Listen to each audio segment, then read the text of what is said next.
அதாவது ஆறாம் வகுப்பிலே உள்ள முதலெழுத்து மற்றும் சார்பெழுத்துக்களை தான் நம்ம இன்னைக்கு பார்க்க போறோம். மாணவர்களே, முதல் எழுத்து என்றால் என்ன என்றால் உயிரெழுத்துக்கள் எவ்வளவு?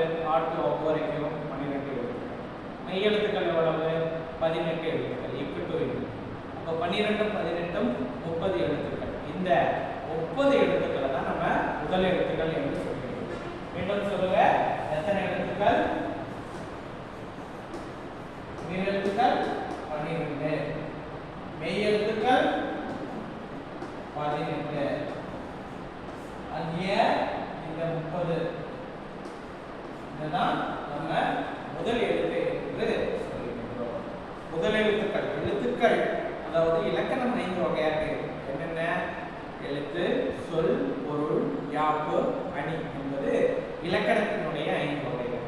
இப்ப இந்த எழுத்து இலக்கணத்துல 2 வகையாக இருக்கிறது. ஒன்று முதல் எழுத்து, மற்றொன்று சார்பெழுத்து. அதாவது நான் முன்பே கூறியது போல முதல் எழுத்துக்கள் என்பது உயிரெழுத்துக்கள் 12 மெய் எழுத்துக்கள் 18 இணைந்த ஆகிய 30 எழுத்துக்கள் தான் முதல் எழுத்துக்கள் ஆகும். பிற எழுத்துக்கள் தோன்றுவதற்கும் இயங்குவதற்கும் முதல் காரணமாக இவை இருக்கின்றன. எனவே இவை முதல் எழுத்துக்கள் என்பார். அதாவது இந்த எழுத்துக்களை கொண்டுதான், இந்த ஒரு உயிரெழுத்தும் மெய் எழுத்தும் கொண்டுதான் மற்ற அதாவது உயிர்மெய் எழுத்துக்கள் பிறக்கின்றது. உங்க எல்லாருக்குமே தெரியும். அதாவது ஒரு உயிர்மெய் எழுத்தை பிரிச்சா என்ன இருக்கும்? அதுல ஒரு மெய் எழுத்தும் ஒரு உயிரெழுத்தும் இருக்கும். ஆகவே உயிரெழுத்தும் மெய் எழுத்தும் சேர்ந்துதான் பிற எழுத்துக்களானது பிறக்கிறது.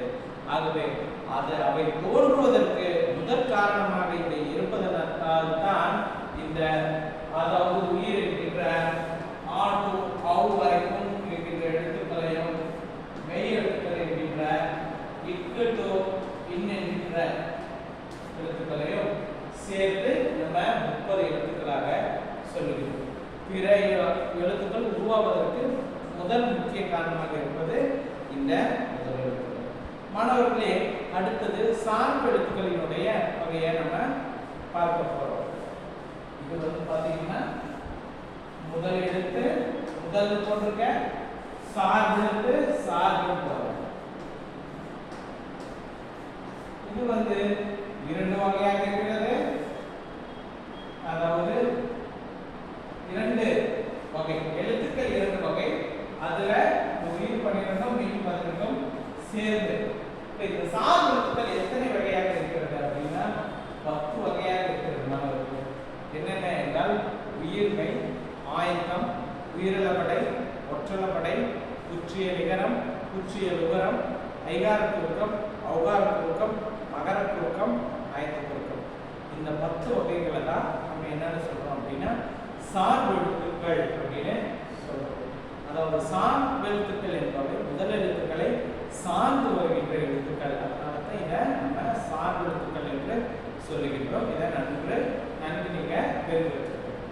பிறகு இந்த இறுதியா நான் சொல்றேன் ஐகார குறுக்கம், ஔகார குறுக்கம், மகர குறுக்கம், ஆயத்த குறுக்கம். எத்தனை குறுக்கம் சொன்னேன்?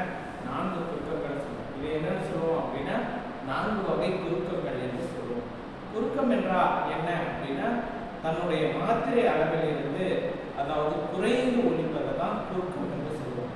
மாத்திரை அளவு என்றால் என்ன அப்படின்னா எழுத்துக்களை உச்சரிக்கக்கூடிய கால அளவிடுவதை தான் மாத்திரை என்று சொல்லுவோம். அதற்கு ஒவ்வொரு எழுத்துக்களுக்கும் ஒவ்வொரு மாத்திரை அளவு இருக்கிறது.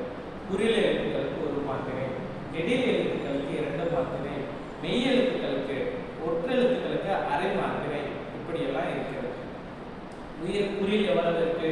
5 இருக்கு. அ, இ, உ, ஏ, ஓ. உயிர் நெடில் எவ்வளவு இருக்கு?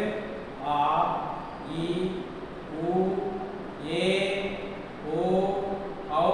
7 எழுத்துக்கள் இருக்கிறது. ஐ இந்த எழுத்து இணைக்காம 7 எழுத்துக்கள் இருக்கிறது. மாணவர்களே, இவ்வாறு குறில் எழுத்துக்களுக்கும் நெடில் எழுத்துக்களும் ஒற்று எழுத்துக்களுக்கும், அதாவது ஒற்று என்பது மெய் எழுத்துக்கள், இவை அனைத்துக்குமே மாத்திரை அளவை நீங்கள் தெரிந்து வைத்திருக்க வேண்டும். இவ்வாறு குறுக்கம் என்பது தம்முடைய அளவில் இருந்து மாத்திரை அளவில் இருந்து குறைந்து ஒலிப்பது. ஐகாரம் என்றால் ஐ என்கின்ற எழுத்து, ஔகாரம் என்றால் ஔ என்கின்ற எழுத்து, மகரம் என்றால் மகர மெய் இம் என்கின்ற எழுத்து. சரிங்களா? ஆயத்த குறுக்கம் என்றால் அக், ஆயுத எழுத்து அக்.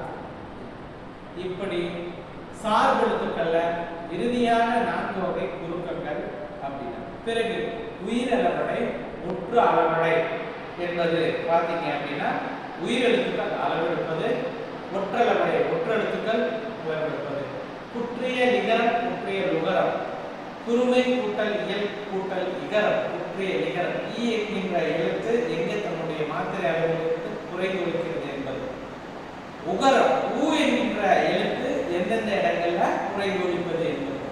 இப்படி ஒவ்வொன்றுக்கும் வந்து பாத்தீங்க அப்படின்னா பல்வேறு காரணங்கள் இருக்கு. இது அடுத்தடுத்து நம்ம இதனுடைய முழு விளக்கத்தையும் நம்ம பார்க்கலாம். மாணவர்களே, நன்றி.